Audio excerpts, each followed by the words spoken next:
حامدا ومصليا عما بعد أعوذ بالله من الشيطان الرجيم بسم الله الرحمن الرحيم من عمل صالحا من ذكر أو أنثى وهو مؤمن فلنحيينه حياة طيبة ولنجزينهم أجرهم بأحسن ما كانوا يعملون رب اشرح لي صدري ويسر لي أمري واحلل عقدة من لساني يفقهوا قولي رب زدني علما رب زدني علما رب زدني علما۔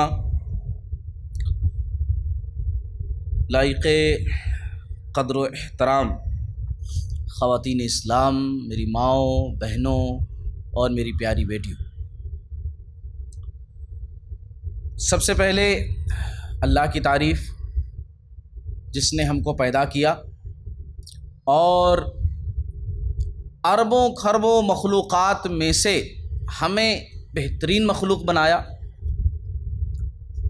اور بہترین مخلوق میں بھی اللہ رب العالمین نے ہمیں اسلام جیسی دولت سے مالا مال کیا، قرآن جیسی کتاب دی، اور پیارے نبی صلی اللہ علیہ وسلم جیسا رسول دیا، امت محمدیہ میں سے ہونے کا شرف بخشا، تمام نبیوں پر خصوصاً آخری نبی جناب محمد الرسول اللہ صلی اللہ علیہ وسلم پر بیش بہا بے پناہ درود و سلام کا تحفہ ہو کہ جن کے ذریعے سے اسلام جیسی عظیم نعمت ہم تک پہنچی صلی اللہ علیہ وسلم۔ حمد و صلات کی بات، آج جس موضوع پر میں گفتگو کچھ رکھوں گا آپ لوگوں کے سامنے، وہ موضوع ہے اسلام اور عورت۔ سب سے پہلے تو میں ہمارے فیاض بھائی کے حوالے سے کہوں گا کہ اللہ تعالیٰ ان کو جزائے خیر دے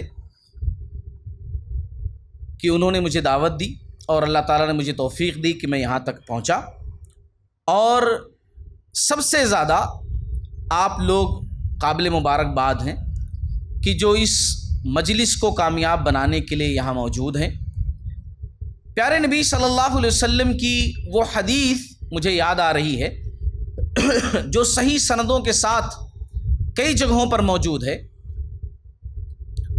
اور وہ یہ کہ اللہ کے نبی صلی اللہ علیہ وسلم نے ارشاد فرمایا، فرشتے ایسی مجلسوں کو کہ جس میں اللہ کا ذکر ہوتا ہو، کتاب کی تعلیم ہوتی ہو، نبی کا فرمان سنایا جا رہا ہو، ایسی مجلسوں کو فرشتے ڈھونڈتے ہیں کہ ایسی مجلسیں کہاں ہیں، اور وہ گروپ بنا کر کے ادھر ادھر دنیا میں بکھرے ہوئے رہتے ہیں۔ پھر جب ان کو وہ مجلس مل جاتی ہے تو سارے لوگوں کو انفارم کرتے ہیں کہ بھئی آ جاؤ آ جاؤ آ جاؤ، یہاں ہے وہ مجلس، فلاں جگہ ہے مجلس، آ جاتے ہیں، اور آنے کے بعد پھر وہ سنتے ہیں، اس مجلس میں شریک ہوتے ہیں اللہ کے فرشتے، اور پھر اس کے بعد اللہ تعالیٰ کے پاس جاتے ہیں۔ اللہ تعالیٰ کے پاس جب جاتے ہیں تو اللہ رب العالمین کے درمیان اور ان فرشتوں کے درمیان ایک مکالمہ ہوتا ہے، گفت و شنید ہوتی ہے، کچھ گفتگو ہوتی ہے، بڑی دلچسپ بات ہوتی ہے، اور وہ بات کیا ہوتی ہے کہ اللہ تعالیٰ کہتا ہے کہ کہاں سے آ رہے ہو، بتاتے ہیں، وہ میرے بندے جو وہاں پر تھے وہ کیا چاہتے تھے، بندے بندیاں سب مراد اس کے اندر ہیں، کیا چاہتے تھے، ان کا مقصد کیا تھا وہاں جمع ہونے کا۔ ہر ایک مجلس کا ایک مقصد ہوتا ہے، مقصد کیا تھا؟ فرشتے کہتے ہیں کہ اللہ تعالیٰ وہ جنت پانا چاہتے تھے، تیری رضا چاہتے تھے، جنت چاہتے تھے۔ تو اللہ تعالیٰ فرماتے ہیں کہ اچھا وہ جنت چاہتے تھے، جنت دیکھی ہے انہوں نے، حالانکہ اللہ کو سب پتہ ہے، لیکن اللہ کی گفتگو کا انداز، اللہ بندوں سے بڑی محبت کرتا ہے۔ یہاں میں رک کر ایک بات کہوں گا، اکثر لوگ اس چیز کو محسوس نہیں کر پاتے، ہمارا رب ہمیں بہت چاہتا ہے، اور اس کی چاہت کا یہ عالم ہے کہ اس نے ایک سلسلہ قائم کیا انبیاء اور رسول کا کہ لوگوں کو بتایا جائے کہ جنت کا راستہ یہ ہے، جہنم سے بچو۔ یہ اس کی رحمت ہے اس کی رحمت ہے کہ اس نے قرآن جیسی کتاب دی ہے، یہ اس کی رحمت ہے کہ اس نے عقل سلیم سے نوازا ہے، یہ اس کی رحمت ہے کہ جو دنیا کے اندر اس کو نہیں مانتے ہیں پھر بھی کھانے کو دیتا ہے، یہ اس کی رحمت ہے کہ جو اس کو تسلیم نہیں کرتے ہیں اس کی بنائی ہوئی دنیا کے اندر سانس لیتے ہیں، یہ اس کی رحمت ہے کہ وہ رب اتنا زیادہ چاہتا ہے کہ جو شخص مانتا ہے اس کے کھیت کو بھی سیراب کرتا ہے، جو سرے سے انکار کرتا رب کو برا بھلا کہتا ہے اس کے سیر کو بھی سیرابی سے محروم نہیں کرتا، یہ اس کی رحمت ہے۔ تو اللہ رب العالمین کے گفتگو کا انداز، میرے بندے جنت مانگ رہے تھے، اچھا جنت دیکھی ہے؟ نہیں اللہ تعالیٰ جنت نہیں دیکھی۔ میرے فرشتوں اگر جنت وہ دیکھ لیں تو کیا عالم ہوگا؟ جنت انہوں نے نہیں دیکھی پھر بھی اس کو حاصل کرنے کے لیے، پانے کے لیے وہ کوشش کر رہے ہیں، مجھے راضی کرنے کی کوشش کر رہے ہیں۔ اگر وہ جنت دیکھ لیں تو، اب یہاں پر بھی رک کر ایک بات میں کہوں، عام طور سے جنت کا تذکرہ قرآن میں جگہ جگہ ہم نے پڑھا، جہنم کا تذکرہ بھی پڑھا، جنت کے بارے میں الحمدللہ آپ لوگوں نے بہت سارے بیانات بھی سنے ہوں گے، آؤ جنت کی سیر کریں، جنت کی نعمتیں، جنت کے اوپر گفتگو۔ یہ جو کتاب و سنت کے اندر جنت کے بارے میں بات ہے نا، وہ حقیقی جنت کا بالکل تھوڑا سا حصہ ہے جو اللہ تعالیٰ نے قرآن حدیث کے اندر ذکر کیا ہے۔ قرآن میں اپنی گفتگو، حدیث کے اندر اپنے نبی کے ذریعے سے ہم تک یہ بات پہنچائی ہے، وہ بہت ہلکی سی گفتگو ہے۔ جنت کی نعمتیں جہاں ہماری سوچ ختم ہوتی ہے وہاں سے جنت کی نعمتیں شروع ہوتی ہیں، اسی لیے کوئی یہ تصور نہ کرے کہ جو بیان کیا گیا ہے خالی بس اتنا ہی، اس سے زیادہ نہیں، وہ کچھ بھی نہیں ہے، وہ تو صرف ایک جھلک ہے جو اللہ تعالیٰ نے بتا دیا کہ ہاں جنت ایسی۔ تو فرشتے کہتے ہیں کہ اللہ تعالیٰ جنت انہوں نے نہیں دیکھی، اللہ تعالیٰ کہتا ہے اگر دیکھ لیں تو کیا عالم ہوگا۔ اچھا کس چیز سے بچنا چاہتے تھے وہ لوگ؟ جنت حاصل کرنا چاہتے تھے، بچنا کس چیز سے چاہتے تھے؟ فرشتے کہتے ہیں اللہ تعالیٰ جہنم سے بچنا چاہتے تھے۔ جہنم دیکھی ہے انہوں نے؟ نہیں اللہ تعالیٰ نہیں دیکھی۔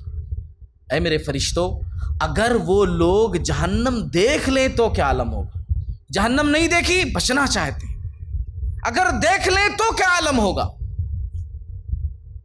اس کے بعد لمبی گفتگو ہوتی ہے، یہاں تک کہ جو ہے اللہ تعالیٰ کی طرف سے مختصر میں کر دوں تاکہ گفتگو آگے بڑھا سکوں۔ اللہ تعالیٰ کی طرف سے کہا جاتا ہے، اللہ تعالیٰ کہتا فرشتوں سے کہ اے میرے فرشتوں تم سب گواہ رہنا، میں نے ان تمام لوگوں کو جو اس مجلس کے اندر تھے میں نے بخش دیا ہے۔ یہ بہت بڑی چیز ہے، اس چیز کو سمجھنا اپنی ایمان کے اوپر ہے کہ اللہ تبارک و تعالی ایسے لوگوں کو محبوب رکھتا ہے کہ جو اس کی رضا کے لیے کوشش کرتے ہیں، اس کے راستے میں کوشش کرتے ہیں، اور وہ اپنا قیمتی وقت نکال کر کے اس کی بات کو سننے کے لیے، اس کی بات کو سمجھنے کے لیے، وہ دین کہ جو اس کا محبوب دین ہے، ان الدین عند اللہ الاسلام، اس چیز کو فالو کرنے کے لیے وہ کوشش کرتے ہیں اور اس کے راستے میں جو ہے وقت لگاتے ہیں، وقت دیتے ہیں۔ جب بخشنے کی بات آئی تو فرشتوں نے سوال کیا کہ اللہ تعالیٰ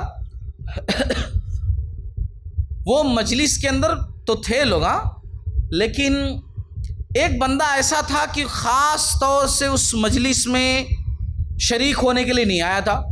جیسے یہاں پر کوئی خاتون ایسی ہوں کہ بھائی ان کو پہلے سے پتہ نہیں تھا، وہ تو آزو بازو کسی سے ملنے کے لیے آئی تھی، ان کو پتہ چلا کہ یہاں پر ایسا ہے تو وہ بھی آ کر بیٹھ جائیں۔ تو فرشتے کہتے ہیں کہ وہ ایسا باقاعدہ گھر سے اس مجلس کے لیے نکلنا ایسا بالکل بھی نہیں، وہ تو بس اتفاقاً ایسا ہوا کہ آ کر کے وہ خاتون بیٹھ گئیں یا وہ صاحب آ کر کے بیٹھ گئے۔ ان کا کیا؟ تو اللہ تعالیٰ کی طرف سے کہا جاتا ہے یہ مجلس اتنی بابرکت ہے کہ اس کی برکت کی وجہ سے وہ بھی خالی ہاتھ نہیں، وہ بھی انہی میں شامل ہے، اس کو بھی ہم نے بخش دیا۔ تو اس بنا پر، اس حدیث کی بنا پر میں آپ لوگوں کو کہتا ہوں کہ آپ سب قابل مبارکباد ہیں کہ جہاں دوسری خواتین اتوار کے وقت کو پارکوں میں جا کر کے، آئس کریم والی جگہوں پر، گھومنے پھرنے والی جگہوں پر اپنا ٹائم، اپنا وقت گزارتی ہیں، یا جا کر کے خالہ اماں کے پاس یا کسی اور اماں کے پاس جا کر کے غیبتیں کرتی ہیں، ادھر کی رپورٹ ادھر، ادھر کی رپورٹ ادھر، سنڈے کا دن اسی میں پورا گزار دیتی ہیں کہ آج چھٹی کا دن ہے، ان سے مل کر کے آئیں گی، جا کر کے ان کی برائی ان کی برائی کرتی ہیں۔ یہ سب چھوڑ کر کے آپ آ کر کے یہاں وقت دے رہی ہیں، اس پر آپ سب قابل مبارکباد۔ گفتگو کو آگے بڑھاتے ہوئے میں نے جو آیت پڑھی ہے سورۃ النحل کی آیت نمبر 97، یہ آیت میں نے اس لیے پڑھی ہے، آپ لوگوں کو اس لیے سنائی ہے کہ دیکھو اسلام کے اندر مرد اور عورت دونوں برابر ہیں۔ یہ ہمیشہ آپ یاد رکھیے، ایسا نہیں ہے اسلام کے اندر کہ مرد بولے تو اس کا درجہ الگ ہے، عورت بولے تو اس کا درجہ الگ ہے۔ ہاں کچھ چیزوں میں بیلنس رکھنے کے لیے مرد کو تھوڑا اختیار دیا گیا ہے، عورت کو کہا گیا ہے کہ اس کی بات کو فالو کرے۔ ایسا نہیں ہے کہ مرد کو قوام، ایک لفظ بارہا آپ لوگوں نے سنا ہوگا قرآن مجید کے اندر، قوامیت اگر مرد کو دی گئی ہے تو اس کا مطلب یہ نہیں ہے کہ عورت غلام ہے۔ مرد بادشاہ ہے تو یہ جو ہے کیا ہے، عورت یہ کنیز ہے، یہ نوکرانی ہے، نہیں، اگر وہ بادشاہ ہے تو یہ رانی ہے۔ ہاں یہ بات اچھی طرح سمجھ لیجیے۔ اور عمل کے معاملے میں بھی عورت کو ایسے ہی برابری دی گئی کہ اگر مرد نیکی کرے گا تو اس کو بھی ثواب ہے، عورت نیکی کرے گی تو اس کو بھی ثواب ہے۔ یہ تو کچھ غلطیاں سماجی طور پر مسلمانوں سے ہو رہی ہیں کہ جو عورت کو پیچھے کرتے جا رہے ہیں، کہ ایک عورت جو ہے عیدگاہ کو نہیں جائے، ایک عورت جمعہ کی نماز کو نہیں جائے، یہ مردوں کی غلطی ہے، یہ ان کی تھوڑی سی لاپرواہی ہے کہ جس کی وجہ سے خواتین کے دل و دماغ میں یہ بات آتی ہے۔ تو یہاں جو آیت میں نے پڑھی ہے اس کے اندر اللہ رب العالمین نے ایک بات کہی، بڑی پیاری بات ہے، اس کو سمجھیے۔ من عمل صالحا من ذکر او انثى وهو مؤمن فلنحيينه حياة طیبة ولنجزینهم اجرهم باحسن ما كانوا يعملون۔ جو کوئی مرد ہو یا عورت نیک کام کرے، مرد ہو یا عورت، اللہ نے دونوں کا تذکرہ کیا، مرد ہو یا عورت نیک کام کرے بشرطے کی مومن ہو۔ ہاں شرط مومن، کنڈیشن اللہ نے لگا دی مومن کی، کیونکہ اگر غیر مومن کوئی مرد یا عورت ہے دنیا کے اندر کوئی سوشل کام کرے، وہ بھی تو کچھ اچھے کام کرتے ہیں۔ ابھی گرمیوں کا سیزن آئے گا، ابھی آ رہا ہے، سیزن شروع ہو رہا ہے، اب دیکھو گے بہت سارے نان مسلم بھائی بھی یہاں پانی کا لگا دیے، کہیں کچھ بانٹ رہے ہیں، کہیں کچھ بانٹ رہے ہیں، لیکن اس آیت کے اندر ان کو الگ کیا گیا۔ کیوں؟ کیونکہ وہ اوپر والے کو، یعنی جس نے پیدا کیا، اس کو تسلیم نہیں کر رہے ہیں، تو جس کی وجہ سے اللہ نے کہا بشرطی کہ وہ مومن ہو۔ تو جب مومن ہو ہم اسے یقینی طور پر پاکیزہ اور عمدہ زندگی عطا کریں گے اور انہیں ان کے اعمال سے زیادہ اچھا بدلہ دیں گے۔ اب یہاں جو بدلے کی بات ہو رہی ہے نا، وہ دنیا کے اندر کے ساتھ ساتھ دنیا کے اندر بھی بدلا اور آخرت میں بھی بدلا۔ جو اللہ کو نہیں مانتے، جو اللہ نے کنڈیشن لگائی نا کہ بشرطے کی مومن ہو، جو مومن نہیں ہے ان کو اللہ تعالیٰ بدلہ دنیا میں صرف دیتے ہیں، آخرت میں نہیں دیتے۔ اسی لیے اللہ نے کنڈیشن لگا دی یہاں پر کہ کنفیوژن نہ ہو۔ دیکھ لو اچھے طریقے سے، اگر کوئی مرد ہو عورت ہو اچھا کام کرے تو ہم اس کو بدلہ دیں گے، اللہ کو نہیں مانتے تو دنیا کے اندر ان کو شہرت اور مال اور مال اور مال، دیکھو نا کتنے مال دے رکھے ہیں اللہ رب العالمین نے۔ جو نہیں مانتے بلکہ دنیا کے اندر ان کو زیادہ کچھ دے رکھے اللہ رب العالمین، تو اللہ نے کہا ان کو بڑا بہترین بدلہ دیں گے، چاہے مرد ہو یا عورت۔ تو عورت اور مرد نیکی کے معاملے میں بالکل برابر ہے۔ اب یہاں پر میں ایک عورت کی حیثیت بتانا چاہتا ہوں کہ اسلام کے اندر عورت کی حیثیت کیا ہے، اس کی اہمیت کیا ہے جو اسلام نے اس کو دیا ہے۔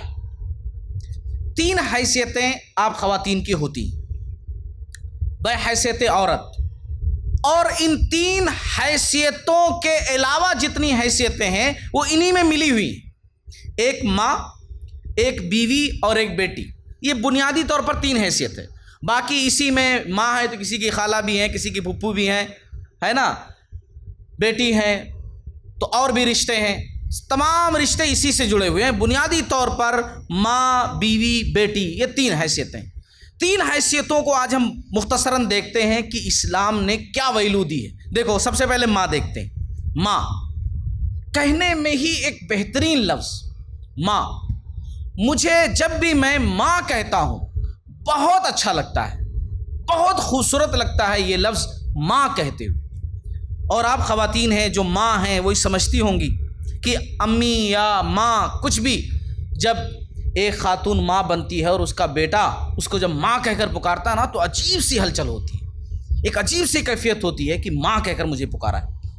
قرآن مجید کے اندر رب ذوالجلال نے سورہ لقمان میں اس بات کی وضاحت کی ہے کہ ایک ماں کیا ہوتی ہے، اس کی وضاحت کی ہے اللہ تعالیٰ نے۔ کہا اللہ تعالیٰ نے وَوَصَّيْنَا الْإِنسَانَ بِوَالِدَيْهِ حَمَلَتْهُ أُمُّهُ وَهْنًا عَلَى وَهْنٍ، اللہ نے فرمایا ہم نے انسان کو اس کے ماں باپ کے متعلق نصیحت کی ہے، اس کی ماں نے دکھ پر دکھ اٹھا کر اسے حمل میں رکھا ہے۔ ہم نے یہ یعنی نصیحت کی ہے، وصیت کی ہے کہ اپنے ماں باپ کا خیال کرو، لیکن یہاں جو میں سمجھانا چاہتا ہوں وہ یہ کہ خاص طور سے اللہ رب العالمین نے ماں کا تذکرہ کیا اور ماں کی تکلیفوں کا تذکرہ کیا، حالانکہ باپ تکلیفیں کم نہیں جھیلتا ہے۔ یہ بات جان لیجیے، باپ کم تکلیفیں نہیں جھیلتا ہے، لیکن ماں کی جو تکلیف ہوتی ہے نا وہ ایک الگ طریقے کی ہوتی ہے۔ میں بھی اس چیز کو نہیں سمجھتا تھا، میں اپنے بارے میں کہوں، میں نے قرآن مجید بارہا پڑھا، اس کی تفسیر بارہا پڑھی، کئی دفعہ تفسیر پڑھا کر کے میں نے ختم کیا، درس دے کر کے ختم کیا، مدرسے میں پڑھا ہے نا، لیکن اس کیفیت کو جو اللہ تعالیٰ نے کہا کہ اس کی ماں نے دکھ پر دکھ اٹھا کر اسے حمل میں رکھا، اس کیفیت کو میں نہیں سمجھ سکا۔ جب میری شادی ہوئی، میری بیوی جب حالت حمل سے ہوئی، تب میں نے اس کیفیت کو سمجھا کہ ایک عورت کے حمل کی حالت کا تذکرہ اللہ نے خاص طور سے کیوں کیا اس حالت کا تذکرہ۔ تب سمجھ میں آیا کہ وہ کیفیت کیا ہوتی ہے کہ ایک عورت صحیح سے چل نہیں پاتی، ایک عورت صحیح سے سو نہیں پاتی، ایک عورت صحیح سے جو ہے کھانا نہیں کھا پاتی، کھانا کھائے تو باہر آ جاتا، ہر چیز اس کو عجیب سی لگتی ہے، منہ کا ذائقہ چلا جاتا ہے، کبھی کبھی اسکن پرابلم ہو جاتا، کبھی چہرہ عجیب سا ہو جاتا، ہونٹ پھٹ جاتے، عجیب سی کیفیت، لیکن اس کیفیت میں کبھی بھی ایک مرتبہ اس کی زبان سے ان سارے مہینوں میں یہ نہیں نکلتا کہ اس کی وجہ سے مجھے پرابلم ہو رہی ہے۔ تب مجھے اس کیفیت کا، اس آیت کا حقیقی مطلب سمجھ میں آیا کہ کیوں اللہ تعالیٰ نے کہا اس کی ماں نے دکھ پر دکھ اٹھا کر اسے حمل میں رکھا، ہے نا۔ آپ بڑی گریٹ ہو، بڑی عظیم ہو، اللہ تعالیٰ نے آپ کو اپنی مخلوقات میں بڑا عظیم مرتبہ اسی لیے دیا۔ باپ بھی دھکے کھاتا ہے، دن ہو، رات ہو، سردی ہو، برسات ہو، دھوپ ہو، کون سا موسم ہو، وہ کبھی اپنے باس کی ڈانٹ کھاتا ہے، کہیں نوکری کرتا ہے، کہیں وہاں سے نکالا گیا دوسری جگہ، وہ دن بھر محنتیں کرتا ہے، کبھی وقت نہیں ملا ناشتہ کیے بغیر باہر نکل جاتا ہے، کبھی ٹائم پر کھانا ملا کھایا نہیں، تو اپنی بیوی بچوں کے لیے مختلف تکالیف وہ جھیلتا ہے، لیکن اللہ تعالیٰ نے اس کا تذکرہ کیا، لیکن یہاں پر نہیں کیا، یہاں خاص طور سے عورت کا تذکرہ کیا، عورت کا خاص طور سے تذکرہ کیا۔ اور اسی لیے کیا کہا گیا اسلام کے اندر کہ جنت ماں کے قدموں کے نیچے ہے۔ بے شک باپ جنت کے دروازوں میں سے ایک دروازہ ہے، اگر کسی شخص کو جنت میں جانا ہے تو بے شک وہ دروازے سے ہی جائے گا۔ باپ کا مرتبہ ہے، مقام ہے، ویلو ہے، اہمیت ہے، ہر چیز، لیکن جنت ماں کے قدموں کے نیچے۔ اسلام نے اتنی ویلو آپ کو دی ہے، اتنی اہمیت دی ہے کہ جنت کو آپ کے قدموں کے نیچے کہا، ان الجنت تحت اقدام الامہات، کہ جنت ماں کے قدموں کے نیچے۔ یہ بہت بڑی چیز ہے۔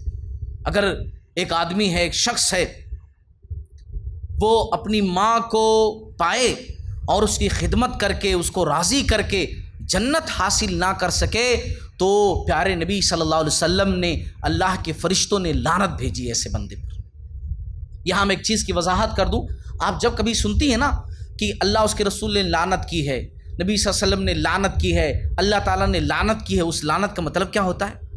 اس لعنت کا مطلب ہوتا ہے اللہ کی رحمت سے دوری۔ لعنت کا مطلب اللہ کی رحمت سے دوری، اور جو شخص اللہ کی رحمت سے دور ہو، رب کعبہ کی قسم، وہ جنت نہیں پا سکتا۔ یہ بات ہمیشہ یاد رکھیں، جنت ملے گی تو اللہ کی رحمت سے۔ ایک بات اور بھی کہہ دوں، شاید آپ چونک جائیں، جنت آپ اپنے عمل کے حساب سے نہیں پائیں گے کہ آپ کے پاس بڑا عمل ہے، اللہ تعالیٰ کے سامنے آپ جائیں اور کہیں اللہ تعالیٰ آپ کی رحمت کی ضرورت نہیں، میرے پاس بہت نیکیاں ہیں، آپ سیدھے سیدھے مجھے جنت میں داخل کر دو، میں بہت کچھ کر کے آیا ہوں، آپ کی رحمت امت نہیں چاہیے مجھے۔ جب آپ صلی اللہ علیہ وسلم نے ایک گفتگو اس ٹاپک پر کی نا، صحابہ نے پوچھا بھی، یا رسول اللہ صلی اللہ علیہ وسلم کیا آپ بھی بغیر اللہ کی رحمت کے جنت میں نہیں داخل ہو سکتے؟ تو آپ صلی اللہ علیہ وسلم نے کہا ہاں میں بھی بغیر اللہ کی رحمت کے نہیں جا سکتا۔ اللہ کی رحمت، اسی لیے ہمیں چاہیے کہ ہم اللہ کی رحمت کا سوال کریں، بار بار سوال کریں کہ اے ارحم الراحمین ہمارے اوپر رحم فرما۔ اور ماں باپ کے لیے اسی لیے رحمت سکھائی گئی، رب ارحمہما کما ربیانی صغیرا، یہی اسی لیے دعا سکھائی گئی کہ اے اللہ ہمارے ماں باپ پر رحم فرما جیسے بچپن میں انہوں نے ہمارے اوپر رحم کیا۔ رحم بہت بڑی چیز ہے، بہت بڑی چیز ہے۔ بہرحال یہ ایک حیثیت ہے، مختصراً میں نے ذکر کیا کہ عورت کی ایک حیثیت ماں کی حیثیت ہے، دوسری بیوی کی حیثیت۔ اس حیثیت کے اعتبار سے بھی ایک خاتون بڑی عظیم ہے، بڑی گریٹ ہے۔ اللہ تعالیٰ نے قرآن میں فرمایا، سورہ روم کی آیت ہے، آیت نمبر 21، وَمِنْ آيَاتِهِ أَنْ خَلَقَ لَكُم مِّنْ أَنفُسِكُمْ وَمِنْ آيَاتِهِ أَنْ خَلَقَ لَكُم مِّنْ أَنفُسِكُمْ أَزْوَاجًا لِتَسْكُنُوا إِلَيْهَا، اور اللہ کی نشانیوں میں سے ہے کہ تمہاری ہی جن سے بیویاں پیدا کی تاکہ تم ان سے سکون پاؤ۔ اللہ تعالیٰ نے خاتون کو مرد سے ہی پیدا کیا ہے۔ آپ کنفیوز نہ ہو یہاں پر، آپ غور کیجئے اس واقعے کو، آدم علیہ السلام اور اماں حوا علیہ السلام کے واقعے کو، کہ کس طریقے سے آدم علیہ السلام، دو قسم کی روایتیں ملتی ہیں تفسیر کے اندر کہ آدم علیہ السلام بیڈ فیل کر رہے تھے، اچھا فیل نہیں کر رہے تھے، اکیلے اکیلے جنت میں گھوم رہے تھے، کچھ اچھا نہیں لگ رہا تھا، اچھا محسوس نہیں ہو رہا تھا۔ ایک دن لیٹے ہوئے تھے، اللہ رب العالمین نے جو ہے ان کی بائیں پسلی سے جو ہے اللہ رب العالمین نے اماں حوا علیہ السلام کو پیدا کیا، ان کے بازو میں بیٹھی ہوئی تھی۔ ایک روایت کے اندر ہے کہ جنت میں جانے سے پہلے اللہ تعالیٰ نے پیدا کر کے دی۔ قصہ مختصر یہ کہ وہ بیٹھی ہوئی تھی اور یہ جب اٹھے اور دیکھا کہ میرے بازو میں کوئی خاتون ہے تو کہا تم کون ہو؟ تو کہا کہ جو ہے میں آپ کے لیے پیدا کی گئی ہوں، اللہ نے مجھے پیدا کیا ہے۔ اچھا، یہ گفتگو ہو رہی تھی، فرشتے وہاں سے گزرے، فرشتے وہاں سے گزرے تو آدم علیہ السلام کا امتحان لینے لگے کہ اے آدم، اللہ تعالیٰ نے آپ کو بہت علم دیا ہے۔ قرآن مجید کی آیت ذرا ذہن میں لے کر آئیے، سورہ بقرہ کی ابتدائی آیت ہے، وَعَلَّمَ آدَمَ الْأَسْمَاءَ كُلَّهَا، اللہ رب العالمین نے آدم علیہ السلام کو تمام چیزوں کے نام سکھائے۔ فرشتے نہیں بتا پائے تھے مگر آدم علیہ السلام بتا لے گئے تھے۔ اب وہی فرشتے آدم علیہ السلام کا امتحان لے رہے ہیں کہ پورا بتا دیے تم نا، جیت بھی گئے تم، تو اب ذرا ان کا نام کیا ہے وہ بتا کر بتاؤ تم، کیونکہ یہ ابھی ابھی پیدا کی گئی ہیں اور تم ابھی ابھی مل رہے ہو، تو بتاؤ ان کا نام کیا ہے تمہارے حساب سے، اگر تم علم والے ہو واقعی میں۔ تو آدم علیہ السلام نے بتایا کہ یہ حوا ہیں، حوا ان کو کہیں گے، حوا۔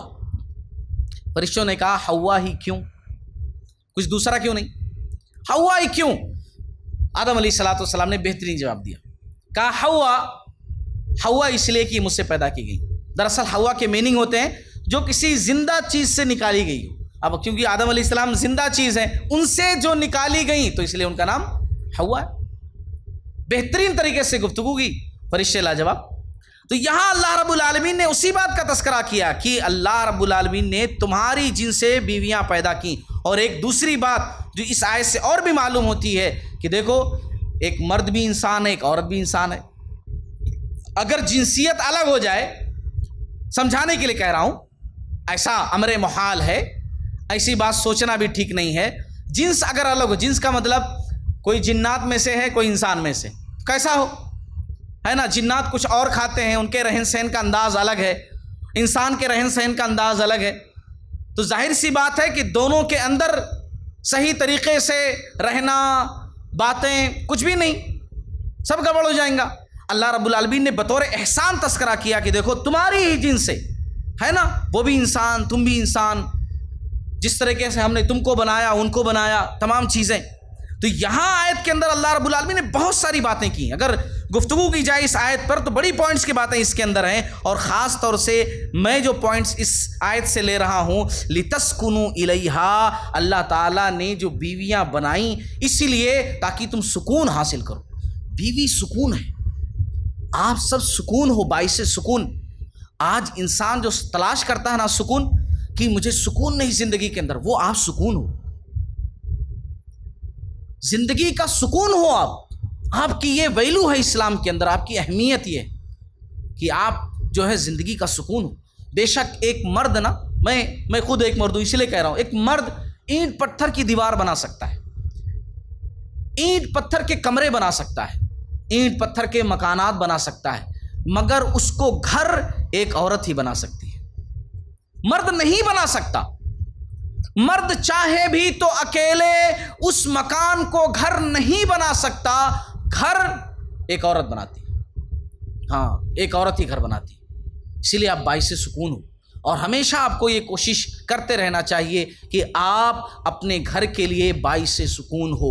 آپ بیوی ہو تو اپنے شوہر کے لیے باعث سکون، آپ بیٹی ہو اپنے ماں باپ کے لیے باعث سکون، آپ بہن ہو تو آپ اپنے بھائیوں کے لیے باعث سکون۔ ہمیشہ آپ باعث سکون بنو، آپ باعث رحمت بنو، زحمت کبھی مت بنو، زحمت کبھی مت بنو۔ تو یہ بیوی کا ایک مقام ہے، ایک رتبہ ہے، ایک مرتبہ ہے۔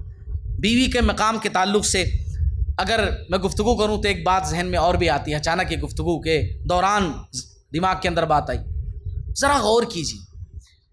وہ بھی بیوی تھیں، ایک خاتون تھیں اما عائشہ رضی اللہ تعالیٰ عنہ، کہ مسجد کے اندر کچھ کھیل چل رہا ہے، عید کا موقع ہے، اور کچھ حبشی غلام جو ہے وہ ہتھیاروں سے کچھ کرتب دکھا رہے ہیں۔ اما عائشہ رضی اللہ تعالیٰ عنہ آپ صلی اللہ علیہ وسلم کے پیچھے آتی ہیں اور چھپ کر کے دیکھتی ہیں۔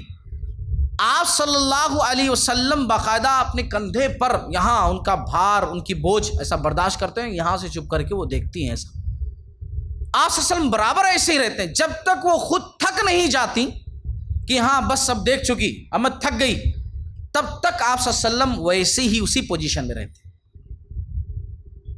نبی نے اتنی ویلو دی ہے خاتون کو، اتنی اہمیت دی ہے خاتون کو۔ آپ کسی معنوں میں اپنے آپ کو کمتر مت سمجھیے گا سماج کے اندر، اسلام نے آپ کو بڑا اونچا مقام دیا۔ اگر آپ بیٹی ہیں، بیٹی کا مقام دیکھ لیجیے آپ۔ اس سلسلے میں حدیث میں سناؤں، صحیح بخاری کی حدیث ہے، 1418 حدیث نمبر ہے۔ اللہ کے نبی صلی اللہ علیہ وسلم نے ارشاد فرمایا، جس شخص کو ان بیٹیوں کی وجہ سے کسی طرح آزمائش میں ڈالا جاتا ہے۔ ہمارے پیارے نبی صلی اللہ علیہ وسلم کی زبان سے کوئی بات جب نکلتی تھی نا تو وہ یوں ہی نہیں نکلتی تھی، یہ ہمیشہ یاد رکھیے کہ نبی نے جو یہ بات کی کہ جس شخص کو ان بیٹیوں کی وجہ سے کسی طرح آزمایا جائے، آزمائش میں ڈالا جائے، کیونکہ نبی کی بات صرف اس دور کی حد تک نہیں تھی کہ عرب کے لوگ سن لیں وہی بات دفن ہو جائے، وہ بات قیامت تک جانے والی تھی، اور اسی لیے ایسی بات زبان سے نکلی نبی کے کہ جو ہر دور کے لیے کافی ہو جائے، ہر دور کے لیے۔ قرآن میں آیتیں پڑھیے آپ، وَمَا يَنْطِقُ عَنِ الْهَوَىٰ إِنْ هُوَ إِلَّا وَحْيٌ يُوحَىٰ، نبی کوئی بات اپنی مرضی سے نہیں کہتے، وہ وہی کہتے ہیں جو اللہ تعالیٰ کہنے کا حکم دیتا ہے۔ تو نبی کی بات بھی وہ نبی کی طرف سے نہیں ہوتی تھی، آپ صلی اللہ علیہ وسلم کی بات بھی اللہ کی طرف سے ہوتی تھی۔ یہاں ایک ذرا سا میں علمی پوائنٹ بتا دوں تاکہ ہماری بچیاں اس چیز کو سمجھ جائیں، اس کے بعد اس حدیث کی وضاحت کروں۔ وحی کی دو قسمیں ہیں، وحی کی دو قسمیں ہیں، وحی سمجھتے ہیں نا، اللہ تعالیٰ کی طرف سے جو پیغام نبی کے اوپر آتا اس کو وحی کہتے ہیں، وحی، واو ہا یا وحی۔ اس کی دو قسمیں ہیں، وحی مطلوع، وحی غیر مطلوع۔ اس کو سمجھیے، بڑی علمی پوائنٹ ہے یہ، میں بتا جو رہا ہوں۔ وحی مطلوع، وحی غیر مطلوع۔ وحی مطلوع کہتے ہیں وہ وحی جس کی تلاوت کی جاتی ہو، جس کی تلاوت کی جاتی ہو، جیسے قرآن ہے نا، قرآن کی ہم تلاوت کرتے ہیں، یہ وحی مطلوع ہے نا، یہ وحی مطلوع ہے جس کی تلاوت کی جاتی ہے نا۔ یہ اللہ رب العالمین کے جملے ہیں، اللہ تعالیٰ کی ڈائریکٹلی اس میں باتیں ہیں، یہ سنٹنس اللہ تعالیٰ کے، ایسا نہیں کہ صرف اللہ کی بات ہے، نہیں، پورا جملہ اس میں اللہ رب العالمین کی طرف سے۔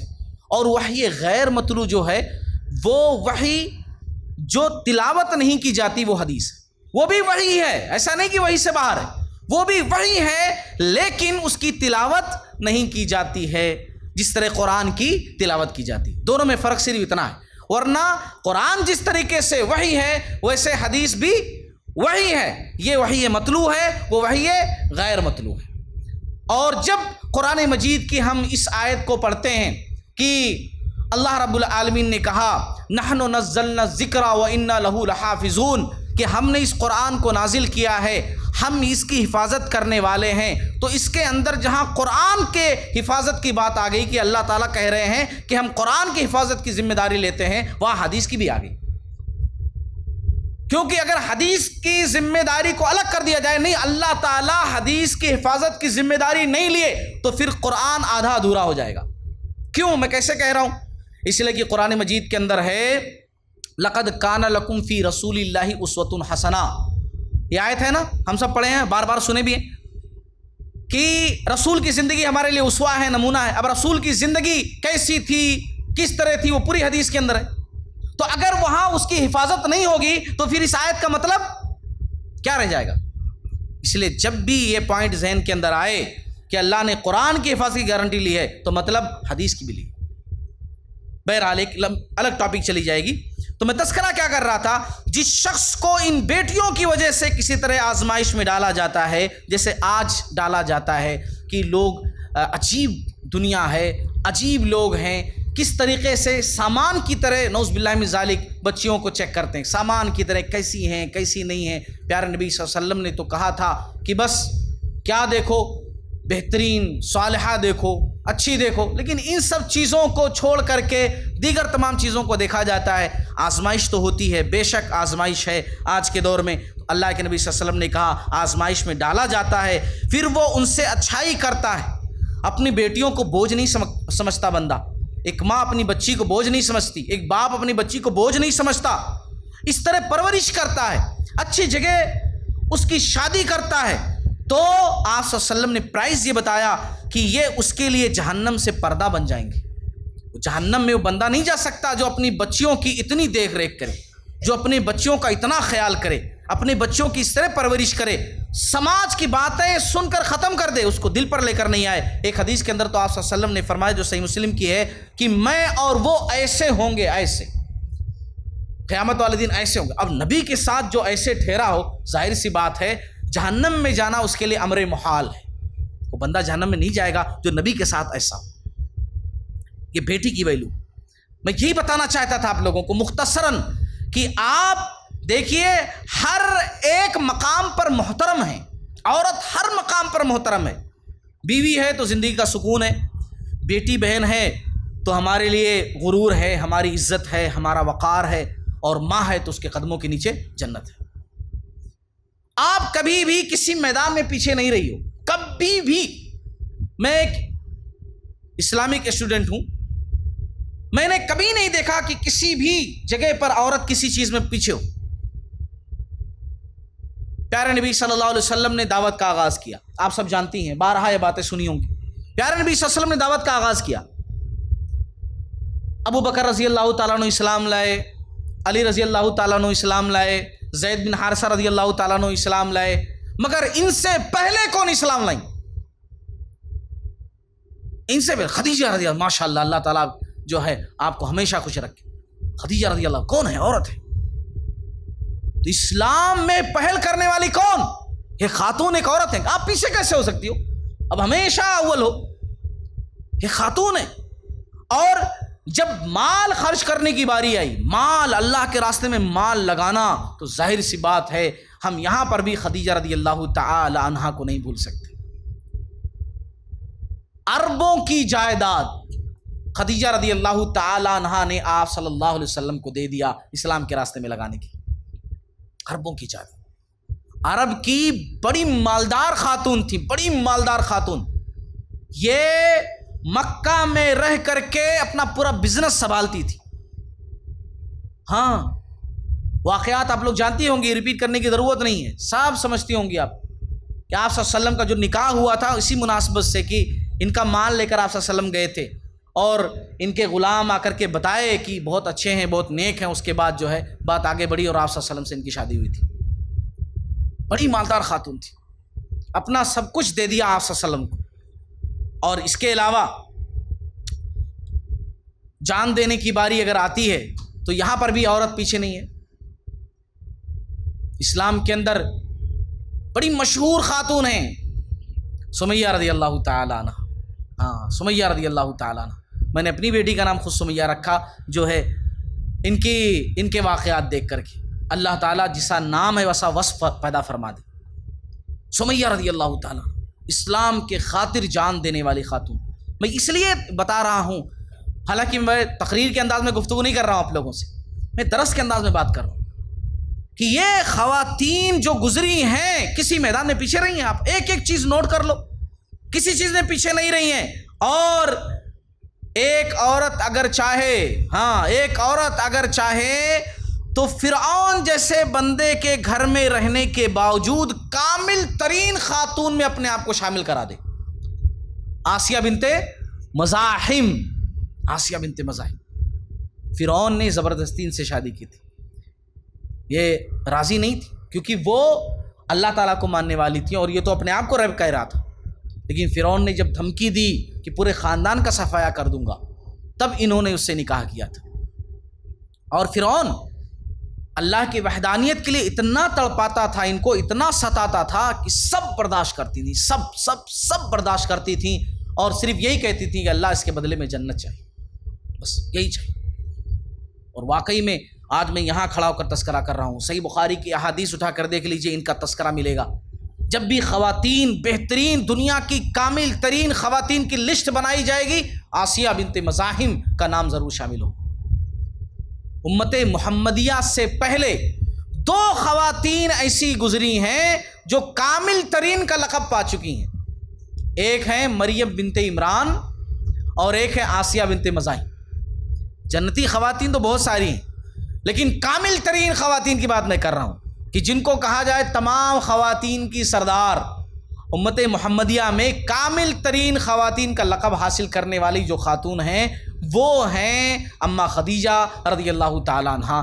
جنتی خواتین میں تو فاطمہ رضی اللہ تعالیٰ عنہا بھی ہیں، اماں عائشہ رضی اللہ تعالیٰ عنہا بھی ہیں، بہت ساری خواتین ہیں، لیکن میں کامل ترین خواتین کی بات کر رہا ہوں۔ پچھلی امتوں میں مریم بنت عمران، آسیہ بنت مزاحم، اور امت محمدیہ کے اندر پیارے نبی صلی اللہ علیہ وسلم کی پہلی بیوی اماں خدیجہ رضی اللہ تعالی عنہا ہے۔ تھوڑا سی میں گفتگو یہاں پر کر دوں ان کے بارے میں کہ کیوں یہ کامل ترین خاتون ہیں، آخر کیوں ہیں۔ آپ بات کریں اگر مریم بنت عمران کی، ایک ایسی خاتون کی جنہوں نے اپنی پوری زندگی اللہ کے لیے لگا دیا ہو، اپنی کوئی خواہش نہیں، اپنا کوئی تذکرہ نہیں، بس اللہ کی عبادت، بس اللہ کی عبادت، بس اللہ کی عبادت۔ اور ایک وقت وہ آیا برداشت کرنے کا کہ جب اللہ رب العالمین نے کہا کہ ہم آپ کے ذریعے سے ایک لڑکا پیدا کریں گے، وہ اللہ کا نبی ہوگا، رسول ہوگا۔ کتنا بڑا امتحان ہے کہ ایک لڑکی، ایک عورت بغیر نکاح کے ماں بن جائے، سماج کے تانے سنے۔ تیار ہوئیں، حالت حمل سے ہوئیں، جہاں آج بیت المقدس سے اس سے ہٹ کر کے ایک دوسری جگہ اللہ تعالیٰ نے کہا وہاں چلے جاؤ، جبریل علیہ الصلوۃ والسلام گائیڈ کر رہے تھے، وہاں پہنچتی ہیں۔ اس تکلیف میں، درد ذہ جس کو کہتے ہیں، اس تکلیف میں خاتون اچھے سے سمجھتی ہوگی اس تکلیف کو۔ پاس کوئی بھی نہیں، تنہا ہے، اللہ کا فرشتہ ہے مدد کرنے کے لیے، بتانے کے لیے۔ اللہ کے فرشتے نے کہا آپ یہیں رہو، یہ اللہ تعالیٰ نے آپ کے لیے آپ کے پاس پانی جاری کر دیا، یہاں سے پانی نکلیں گا، یہ سوکھا جھاڑ ہے، اس کو ہلاؤ گی تو اچھی کھجوریں گریں گی آپ کے پاس، یہیں رہو۔ کھاتی رہیں، پیتی رہیں، اور اس کے بعد جب بچے کی پیدائش ہوئی، گود میں لیا تو کہا اب کیا؟ سورہ مریم آپ پڑھو، ابتدائی آیتیں 16 کے بعد سے لے کر تقریباً 1 رکوع تک سورہ مریم، آپ کو سب پتہ چلے گا۔ کہا کہ آپ اس بچے کو لے کر کے جائیے قوم کے پاس۔ کہا قوم کے پاس؟ پھر قوم کیا کہے گی؟ کہا آپ مت کچھ کہنا، آپ کہنا میں روزے سے ہوں۔ پچھلی شریعتوں کے اندر خاموشی والا ایک روزہ ہوتا تھا، شریعت محمدیہ کے اندر خاموشی والا روزہ نہیں ہے۔ پچھلی شریعتوں میں ہوتا تھا چپ رہنے کا روزہ۔ تو کہا کہ کہہ دینا کہ میں خاموشی والا روزہ ہوں، آپ کچھ نہیں بولنا، جب بھی کوئی سوال کریں گے بچے کی طرف اشارہ کرنا۔ گئی لے کر کے، اور پھر اس کے بعد وہ واقعہ بڑا مشہور ہے کہ جب قوم نے کہا کہ یہ تم کیا کر بیٹھی، تمہارا خاندان کتنا اچھا، تمہارے باپ دادا کتنے نیک، تم ایسا کر بیٹھی۔ اور پھر اس کے بعد بچے کی طرف اشارہ کیا۔ عیسیٰ علیہ الصلوۃ والسلام نے ماں کی گود سے بات کی کہ میں عبداللہ ہوں، اللہ کا بندہ ہوں، اللہ نے مجھے نبی رسول بنایا ہے۔ برداشت، ایک عورت اگر برداشت کرے نا بہت ثواب پائے گی، بہت ثواب۔ اور میں سمجھتا ہوں عورت برداشت کرتی بھی ہے۔ عورت کو تھوڑا برداشت کرنا بھی چاہیے۔ برداشت بڑی اچھی چیز ہے، ہاں برداشت بڑی اچھی چیز ہے، صبر بڑی اچھی چیز ہے، صبر بڑی اچھی چیز ہے۔ ہمیشہ یاد رکھیے کہ صبر یہ بڑی اچھی چیز ہے، اپنے آپ میں بڑی بہترین چیز ہے۔ قرآن مجید کی ایک آیت میں یہاں پر صبر کے تعلق سے بتا دوں۔ قرآن مجید کے اندر ہم لوگ ایک بڑا بہترین جملہ پڑھیں، وبشر الصابرین، خوشخبری صبر کرنے والوں کے لیے۔ سمجھاتا ہوں آج اس کا مطلب۔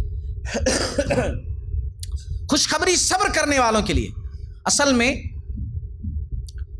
صبر جو کرنا ہوتا ہے نا، اس کی کئی قسمیں ہیں۔ عام طور سے ہم لوگ صبر کا پورا مطلب نہیں سمجھ پاتے۔ میں یہاں پر ایک علمی گفتگو چھوڑی سی کر دوں میں، تاکہ یہ سمجھ میں آ جائے آپ لوگوں کو کہ صبر اصل میں کس کو کہتے ہیں۔ صبر کی 3 قسمیں۔ الصبر علی الطاعہ، اطاعت میں صبر کرنا۔ اطاعت میں صبر کرنے کا مطلب کیا ہوتا ہے کہ جیسے آپ کوئی کام کرنا چاہ رہی ہو، روزے رکھنا چاہ رہی ہو، ابھی رمضان آ رہا ہے، بڑی مشکل ہو رہی ہے آپ کو روزہ رکھتے ہوئے، بہت مشکل ہو رہی ہے، پیاس بار بار لگ رہی ہے، کمزوری ہو رہی ہے، صحت کہہ رہی ہے کہ مت روزہ رکھو، لیکن آپ کوشش کر رہی ہو کہ نہیں اللہ رب العالمین کے پاس ہر نیکی لکھی جاتی ہے، پتہ نہیں اگلا سال ملے نہ ملے، روزہ رکھنے کی توفیق ہو نہ ہو، ابھی جتنا رکھ سکتی ہوں میں رکھوں گی، نہیں چھوڑوں گی، میں بہانے نہیں بناؤں گی کہ بچہ چھوٹا ہے، بہانے نہیں بناؤں گی کہ بڑی مشکل ہو رہی ہے، بہانے نہیں بناؤں گا کہ ایسا شوگر ہو گیا یہ ہو گیا، نہیں، جب میں رکھ سکتی ہوں، اس لیول تک ہوں کہ میں رکھ سکتی ہوں، تھوڑی کوشش کروں، رکھ سکتی ہوں، میں رکھوں گی، تو آپ کو جو رکھنے میں تکلیف ہو رہی ہے اور آپ برداشت کر رہی ہیں، یہ ہے الصبر علی الطاعہ، اللہ کی اطاعت پر صبر کرنا۔ اور دوسری قسم ہے الصبر عن المعصیہ، گناہ سے بچنے پر صبر کرنا۔ آج کتنی ساری لڑکیاں ہیں بڑے بڑے موبائل لے کر گھوم رہی ہیں، اس میں سے ایک لڑکی ایسی ہے، اس کا بھی دل چاہ رہا ہے کہ میں بھی ابو سے بولوں کہ ابو کیسا بھی کر کے ضد کر کے کہ مجھے بھی بڑا موبائل چاہیے، مجھے بھی چاہیے آئی فون چاہیے، مجھے بھی چاہیے ایسا، ہماری سب سہیلیوں کے پاس ہے، تمام کالج فرینڈ کے پاس موجود ہے، میں ہی ایسی ہوں کہ میرے پاس نہیں ہے۔ اس کے ابو سمجھاتے ہیں کہ بیٹا یہ اچھی چیز نہیں ہے، یہ ایک شیطان کا ذریعہ ہے، آپ کے پاس یہ آ گیا تو پھر یہ خیر والی چیزیں نہیں لے کر آئے گا، شر والی چیزیں لے کر آئے گا، ہمیشہ آپ خطرے میں رہو گی، اس کی وجہ سے بہتر یہ ہے کہ بیٹا مت لو اس چیز کو۔ اس کا دل بار بار کہہ رہا ہے، لیکن پھر وہ سوچتی کہ نہیں میں برداشت کروں گی، میرا دل چاہ رہا ہے کہ میں لوں لیکن میں اپنے دل کو ماروں گی، برداشت کروں، کنٹرول کروں گی کہ نہیں یہ چیز مجھے نہیں ہونا، میرے ابو صحیح کہتے ہیں یہ چیز مجھے نہیں ہونا۔ یہ جو آپ کنٹرول کرتی ہو اس کو کہتے ہیں الصبر عن المعصیہ، گناہ سے بچنے پر صبر کرنا، گناہ سے بچنے پر صبر کرنا، الصبر عن المعصیہ۔ اور تیسری قسم ہے الصبر عند المصیبہ، یہ تو بہت مشہور ہے، مصیبت کے وقت صبر کرنا۔ یہ 2 چیزیں اکثر لوگ نہیں جان پاتے۔ یہ تیسری قسم ہے مصیبت پر صبر کرنا، کوئی بھی مصیبت ہو برداشت کرنا، صبر کرنا۔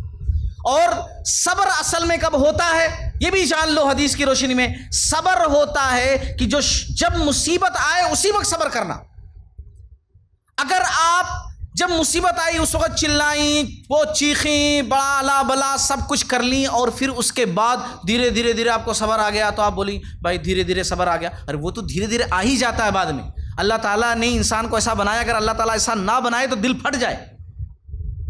اللہ نے ہمیں ایسا بنایا ہے کہ دھیرے دھیرے صبر آ جاتا ہے۔ نبی صلی اللہ علیہ وسلم کی زندگی کا واقعہ ہے، دیکھو ذہن کے اندر واقعہ آیا تو میں بیان کر دوں۔ آپ صلی اللہ علیہ وسلم ایک ایسے قبرستان کی طرف سے گزر رہے تھے، ایک خاتون ایک قبر کے پاس بیٹھ کر رو رہی تھی، غالباً ان کے شوہر کی قبر تھی، شوہر دنیا سے چلا گیا تھا، وہ چلا رہی تھی، چیخ رہی تھی۔ آپ صلی اللہ علیہ وسلم نے کہا کہ صبر کرو صبر کرو، گھر جاؤ، صبر کرو صبر کرو۔ اب چونکہ وہ تکلیف میں تھیں اور آپ صلی اللہ علیہ وسلم کو کبھی دیکھی نہیں تھیں، اسی لیے کہا جاؤ جاؤ، آپ کے ساتھ ہوتا تو آپ کو پتا چلتا۔ آپ صلی اللہ علیہ وسلم کو ایسا بولی ہوں، آپ صلی اللہ علیہ وسلم کچھ نہیں بولے۔ دیکھیے آپ صلی اللہ علیہ وسلم نے بھی صبر کیا، کچھ بھی نہیں بولے۔ اگر آج کل کے کوئی ہوتے تو ہاں کیا اماں ایسا بول دیا ہم کو، تم سمجھ رہے ہم کون ہیں؟ نہیں، آپ صلی اللہ علیہ وسلم بھی خاموشی کے ساتھ چلے گئے، سمجھ گئے بھائی ایک خاتون تکلیف میں ہے، اور تکلیف میں کچھ بھی زبان سے نکل جاتا ہے۔ بعد میں لوگوں نے بتایا ان کو، کہا کہ آپ جو ہے جن کو ایسا بولی ہے نا وہ کون ہے جانتی ہیں؟ آپ پیارے نبی صلی اللہ علیہ وسلم ہیں، آپ رسول اللہ صلی اللہ علیہ وسلم کو ایسا بول دی ہیں۔ تب ان کو سمجھ میں آیا کہ میں نے غلطی کی، اور پھر اس کے بعد بھاگی گئیں آپ صلی اللہ علیہ وسلم کے گھر پہ اور جا کر کے معافی مانگی۔ آپ صلی اللہ علیہ وسلم نے اس موقع پر ایک بات کہی، کہا اماں دیکھو صبر تو مصیبت آنے پر ہی ہوتا ہے، اصل صبر تو مصیبت آنے پر ہی ہوتا ہے، بعد میں تو صبر آ ہی جاتا ہے۔ اصل صبر جو کرنا ہوتا ہے جب مصیبت آپ کو لاحق ہو اسی وقت آپ صبر کریں، وہ اصلی جو ہے صبر کرنا ہے، بعد میں دھیرے دھیرے تو دل جو ہے نرم ہو ہی جاتا ہے، صبر تو آ ہی جاتا ہے۔ تو یہ ہے الصبر عند المصیبہ، مصیبت آئے صبر کرنا۔ ایک واقعہ اور بھی سنا دوں ابو داؤد کے حوالے سے۔ پیارے نبی صلی اللہ علیہ وسلم کے دور میں خاتون تھی، شاید آپ لوگوں نے واقعہ سنا ہو۔ یہ واقعہ جب بھی میں بیان کرتا ہوں تو سوچتا ہوں کہ دنیا کے اندر کیسے کیسے لوگ گزرے ہیں، کیسے کیسے لوگ آج ہم ہیں، کس طرح ہیں، وہ لوگ تھے کیسے تھے، جو اللہ تعالیٰ نے کہا نا کہ وہ اللہ سے راضی ہوئے، اللہ ان سے راضی ہوا، تو سچ میں انہوں نے کارنامے ہی ایسے کیے کہ اللہ ان سے راضی ہو۔ ہم کوشش کر رہے ہیں، ہم سے ہو نہیں پا رہا، ہم صرف یہ دعا کریں کہ اللہ تعالیٰ کہ جب وہ اتنی بڑی بڑی شخصیات، صحابہ صحابیات جب جنت میں جا رہے ہوں، پچھلی سیٹوں میں ہم کو بھی اللہ تعالیٰ جگہ عطا فرما دینا۔ ہم یہ دعائیں مانگ رہے ہیں۔ نبی صلی اللہ علیہ وسلم کی زندگی کا واقعہ ہے، ایک خاتون آتی ہیں اور کہتی ہیں یا رسول اللہ صلی اللہ علیہ وسلم میرے واسطے دعا کر دیجئے۔ آپ صلی اللہ علیہ وسلم پوچھتے ہیں کہ کیسی دعا، کیسی بیماری؟ یا رسول اللہ صلی اللہ علیہ وسلم مجھے دورے پڑتے ہیں۔ دوروں کا مطلب آپ لوگ سمجھتے ہوں گے، دورے کی گر کر کے تڑپنے لگتی ہوں، ہوش کھو بیٹھتی ہوں۔ آپ صلی اللہ علیہ وسلم نے اس موقع پر کہا کہ دیکھو خاتون، اگر تم چاہتی ہو میں دعا کر دوں تو بے شک میں دعا کر دوں، میں دعا کر دیتا ہوں، لیکن اگر تم برداشت کرو تو تمہارے واسطے جنت ہے۔ اب سامنے کون سی شخصیت یہ جملہ کہہ رہی ہے، یہ بڑا معنی رکھتا ہے۔ نبی صلی اللہ علیہ وسلم کہہ رہے ہیں، نبی صلی اللہ علیہ وسلم کہہ رہے ہیں کہ اگر تم برداشت کرو تمہارے واسطے جنت ہے، اور اگر تم چاہو تو میں دعا کر دیتا ہوں، تم ٹھیک ہو جاؤ گی، لیکن پھر جنت والی بات نہیں رہ جائے گی۔ وہ خاتون جو جنت کے بارے میں سوچتی ہیں تو کہتی ہیں رسول اللہ صلی اللہ علیہ وسلم ٹھیک ہے، آپ ٹھیک ہونے کی دعا مت کیجئے، صرف اتنی دعا کر دیجئے کہ جب میں بے ہوش ہوتی ہوں، گر کر تڑپنے لگتی ہوں تو بے پردہ ہو جاتی ہوں، کپڑوں کا خیال نہیں رہتا، کیونکہ ہوش ہی نہیں رہتا، کپڑے ادھر ادھر ہو جاتے ہیں، بس خالی اتنی دعا کر دیجئے کہ میرے کپڑے ادھر ادھر نہ ہوں، کپڑے ادھر ادھر نہ ہوں۔ آپ صلی اللہ علیہ وسلم وہ دعا کر دیتے۔ بعد میں آپ صلی اللہ علیہ وسلم کی زندگی کے بعد بھی وہ خاتون زندہ تھی۔ اگر کوئی ان کو پہچانتا تو لوگ کہتے کہ دیکھو جنتی خاتون دیکھنا ہے کسی کو، وہ دیکھو جا رہی ہیں، وہ جو ہیں بزرگ خاتون وہ جنتی خاتون ہیں، نبی کی زندگی میں ایسی بات ہوئی تھی اور انہوں نے آج تک برداشت کیا، وہ جنتی خاتون جس کے اندر یہ تینوں صفات پائی جائیں، الصبر الطاعہ اطاعت پر صبر کرنا، الصبر عن المعصیہ گناہ سے بچنے پر صبر کرنا، الصبر عند المصیبہ مصیبت کے آنے پر صبر کرنا، یہ تینوں صبر جس کے اندر پائے جائیں گے وبشر الصابرین، تو ایسے صبر کرنے والوں کے لیے خوشخبری ہے۔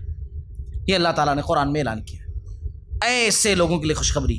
تو مکمل خواتین میں ایک ہے وہی آسیہ بنت مزاحم، مریم بنت عمران، ایک وہ ہیں، اور ایک دوسری ہیں آسیہ بنت مزاحم۔ انہوں نے بھی بہت برداشت کیا، بہت برداشت کیا، انہوں نے بھی سماج کے جملوں کو برداشت کیا، اور انہوں نے شوہر کے ظلم و ستم کو برداشت کیا۔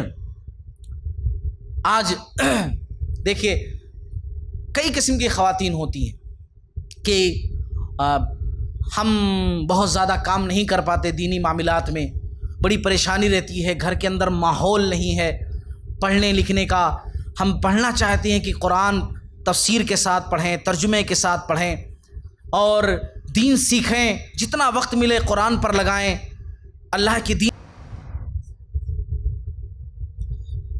میں یہ کہہ رہا تھا کہ کبھی بھی انسان، ہماری جو مائیں، ہماری جو بہنیں، ہماری جو بچیاں شادی شدہ ہیں، کبھی بھی گھر کے اندر جب شوہر آئے اس کیفیت میں، باہر کا ٹینشن ہے اور کچھ پریشانی ہے، تو گھریلو پریشانیاں نہیں بتانی چاہیے، کیونکہ باہر کے مسائل بھی بہت زیادہ ہوتے ہیں۔ اماں خدیجہ رضی اللہ تعالیٰ عنہا کی سیرت سے اس بات کا ہمیں پتہ چلتا ہے کہ کس طریقے سے انہوں نے آپ صلی اللہ علیہ وسلم کو سنبھالا۔ آپ صلی اللہ علیہ وسلم ڈرے ہوئے آئے، کہا مجھے ڈر لگ گیا ہے، مجھے اپنی جان کا خوف ہے۔ اتنا ڈرے ہوئے تھے آپ صلی اللہ علیہ وسلم، وہ کچھ نہیں بولتی ہیں، سیدھا سیدھا پہلا کام یہ کرتی ہیں کہ آپ لیٹ جائیے اور سلا دیتی ہیں۔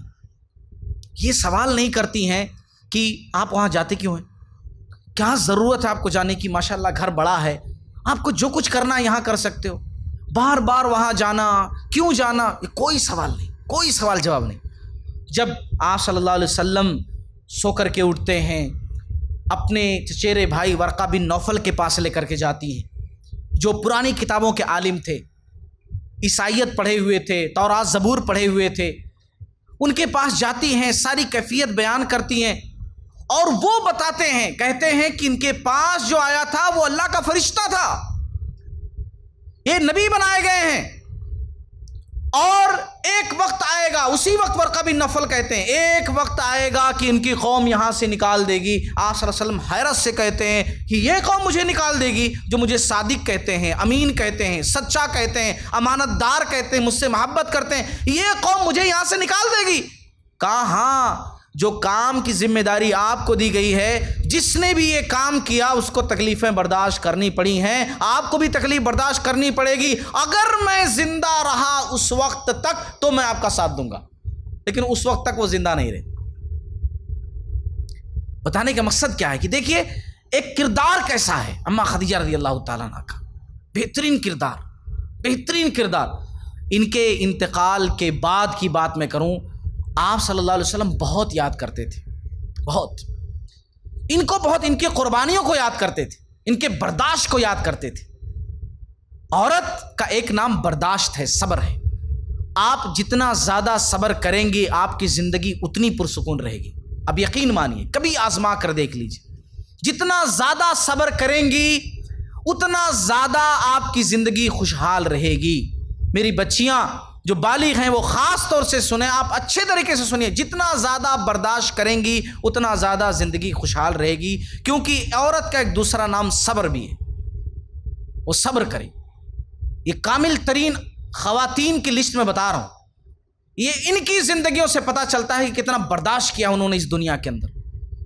اماں خدیجہ رضی اللہ تعالی عنہا کو آپ صلی اللہ علیہ وسلم اتنا یاد کرتے تھے، اتنا یاد کرتے تھے کہ اب ظاہر سی بات ہے ازواج مطہرات جو دیگر دوسری تھیں وہ بھی تو عورت تھی نا، اور آپ چونکہ آپ سب عورت ہو، ایک چیز کو سمجھتی ہو کہ عورت کے اندر فطرتاً سوکناپن ہوتا ہے، عورت کتنی نیک ہو، کتنی بہترین ہو، چاہے وہ امہات المومنین میں سے ہو، یہ بھی میں کہوں گا، تب بھی وہ فطرتاً چیز ہوتی ہے سوکناپن، ہے نا، کبھی بھی جو ہے یہ چیز دل کے اندر رہتی ہے۔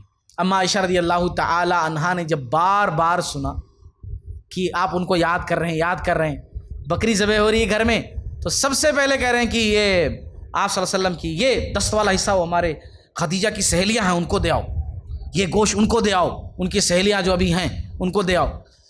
جب اس قسم کی باتیں دیکھ دیکھ کر کے ایک دن کہتی ہیں کہ آپ کیا بوڑھی خاتون کو بار بار یاد کرتے رہتے ہیں۔ اب چونکہ آپ صلی اللہ علیہ وسلم کے حساب سے بزرگ تھی، ان کو یاد، آپ صلی اللہ علیہ وسلم نے اس موقع پر ناراضگی کا اظہار کیا، حالانکہ ہم عائشہ رضی اللہ تعالی عنہا آپ کی نظروں میں کم نہیں تھی۔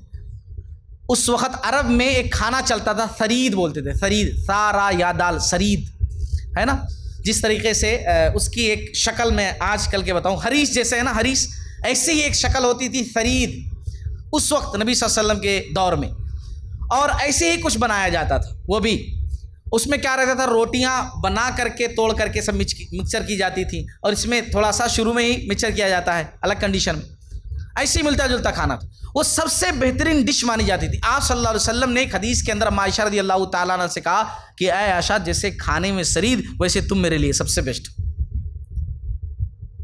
لیکن اس موقع پر آپ صلی اللہ علیہ وسلم نے ڈانٹا انہیں، کہا توبہ کرو عائشہ، تم نے غلط کہا، تم نے میری خدیجہ کے تعلق سے غلط کہا. جب مجھے ساری دنیا انکار کر رہی تھی، جھٹلا رہی تھی، میرا مذاق اڑا رہی تھی، تب میری خدیجہ نے مجھے تسلیم کیا تھا، مجھ پر ایمان لائی تھی. جب مجھے مال کی ضرورت تھی میری خدیجہ نے مجھے مال دیا تھا. جب لوگ مجھے ستاتے تھے میری خدیجہ میرا سہارا بنتی تھی. میری خدیجہ نے میرے لیے یہ کیا، میری خدیجہ نے میرے لیے وہ کیا. نبی نے لسٹ پوری بتا دی. کہنے کا مطلب کیا ہے؟ ان کے برداشت کو، ان کے صبر کو، ان کی قربانیوں کو نبی زندگی بھر یاد کرتے تھے. اتنی بہترین خواتین کے ہونے کے باوجود یاد کرتے تھے. کیوں؟ کیونکہ انہوں نے دین کے راستے میں اتنا صبر کیا تھا.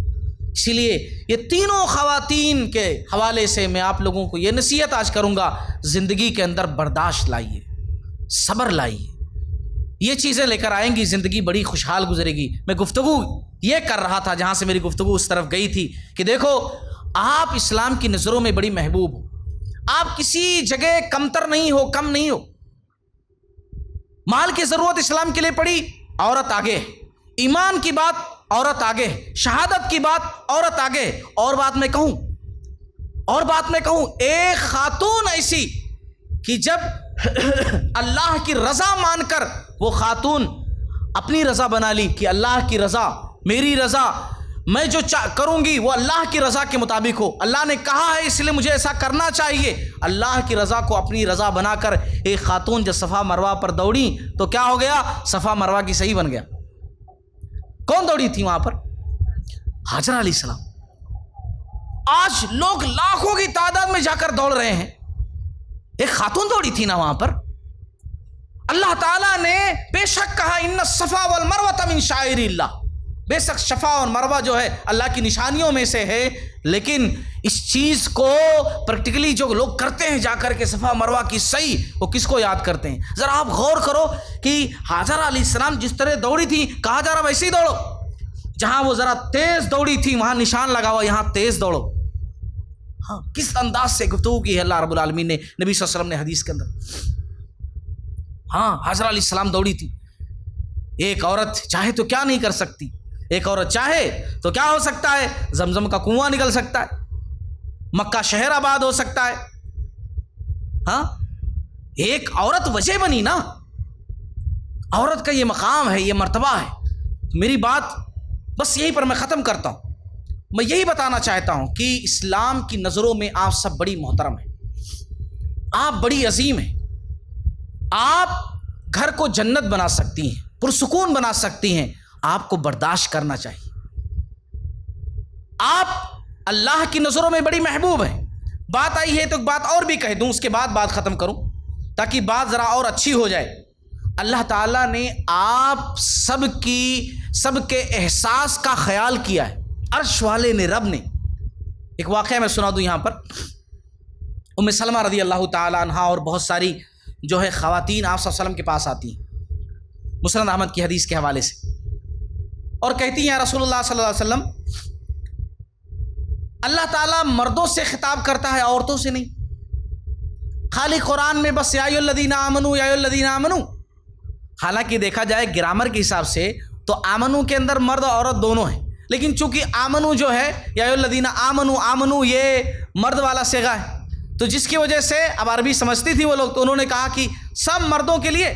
حالانکہ جہاں بھی اس قسم کی بات کی گئی ہے وہاں مرد بھی مراد ہے، عورت بھی مراد ہے، لیکن اسپیشلی آ کر شکایت کی کہ نہیں ہمارا بھی اسپیشل تذکرہ ہونا چاہیے. اب یہاں پر اللہ تعالیٰ، اللہ کی ذات، اللہ اتنا عظیم، یہ کیا ہے؟ ایسی گفتگو کیوں؟ لیکن اللہ تعالیٰ نے خواتین کے جذبات کا خیال کیا اور اللہ تعالیٰ نے آیت نازل کی، اور اللہ تعالیٰ نے ایسی گفتگو کی کہ مردوں کا بھی تذکرہ کیا، عورتوں کا بھی تذکرہ کیا، تاکہ ٹھیک ہے بھائی اے اللہ والیو تم بھی خوش ہو جاؤ. وہ آیت بڑی مشہور ہے، آپ سب جانتے ہوں گے. ان المسلمین والمسلمات والمؤمنین والمؤمنات والقانتین والقانتات والصادقین والصادقات والصابرین والصابرات والخاشعین والخاشعات والمتصدقین والمتصدقات والصائمین والصائمات والحافظین فروجهم والحافظات والذاکرین اللہ کثیرا والذاکرات اعد اللہ لهم مغفرۃ واجرا عظیما.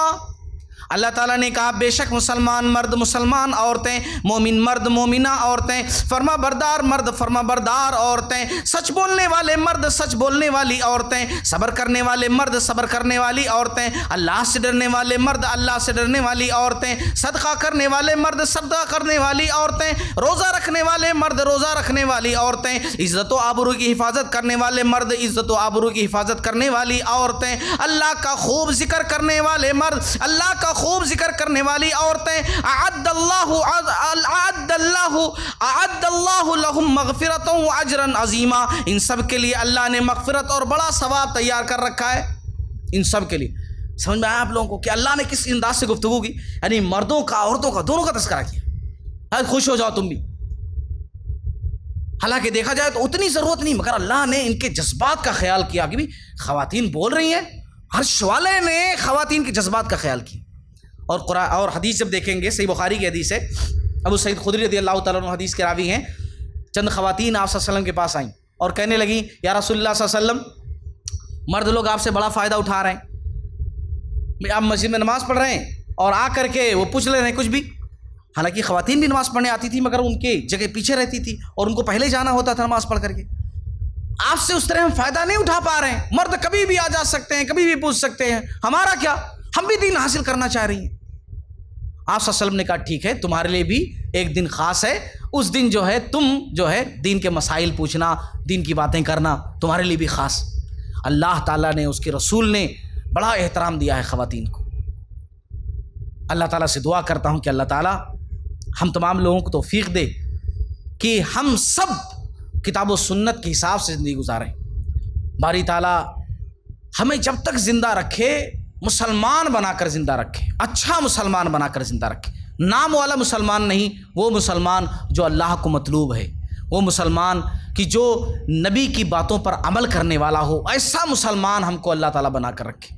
ہماری عزت و آبرو کی اللہ تعالیٰ حفاظت فرمائے، ہمارے بیٹیوں کو اللہ رب العالمین صحیح سمجھ دے کہ وہ یہ جانیں کہ وہ اسلام کی شہزادیاں ہیں، وہ اللہ کی محبوب بندیاں ہیں، وہ رسول اللہ صلی اللہ علیہ وسلم کی بیٹیاں ہیں، اور کوئی ایسا کام ان سے سرزد نہ ہو کہ جو ان کے ماں باپ کے لیے رسوائی کا باعث بنے اور دین اسلام کے لیے رسوائی کا باعث بنے۔ باری تعالیٰ ہمیں توفیق دے کہ جب تک زندہ ہوں سر تیرے سامنے جھکے، کسی کے سامنے نہ جھکے، ایسی نوبت ہی اللہ تعالیٰ نہ لائے کہ ہمارا سر کسی اور کے سامنے جھکے، ہاتھ کسی اور کے سامنے پھیلے، تیرے سامنے جھکے، تیرے سامنے پھیلے۔ اور جب اس دنیا سے رخصت ہوں، آخری وقت آئے، ملک الموت آئے، موت کا فرشتہ آئے، تو اس انداز سے روح نکلے کہ وہ بیٹھے سر کے پاس اور محبت سے کہے، جیسے نبی نے کہا کہ اے پاکیزہ روح باہر نکل، اے پاکیزہ روح باہر نکل، اور اس انداز سے ہماری موت واقع ہو۔ یہاں ایک دعا اور بھی میں کروں گا کہ اے اللہ ہماری موت آئیسیوں میں نہ ہو، اے اللہ ہم سب کی موت ایسی جگہ نہ ہو کہ جہاں ہمارے عزیز و اقارب پاس میں نہ ہو، جہاں بس مشینیں ہوں اور انسانیت سے دور کچھ ڈاکٹرز ہوں کہ جن کو انسانیت کا کوئی پاس و لحاظ نہیں، ایسے لوگ پاس میں نہ ہوں۔ اے اللہ ہمارے اپنے ہوں جو کلمہ پڑھ رہے ہوں، تاکہ ہمیں بھی کلمہ پڑھنے کی توفیق ہو۔ آئیسیوں میں یہ سب نہیں ہو سکتا، اسی لیے میں دعا کر رہا ہوں کہ اللہ ہماری موت جو ہو وہ اسی جگہ پہ ہو، موت آنا تو طے ہے، کہ جہاں روح نکلے تو زبان پر کلمہ شہادت ہو اور تیری یاد ہو، تیرے نبی کی بات ہو، اسلام سے سچی محبت ہو۔ آمین۔ وآخر دعوانا ان الحمد للہ رب العالمین، والسلام علیکم ورحمۃ اللہ وبرکاتہ۔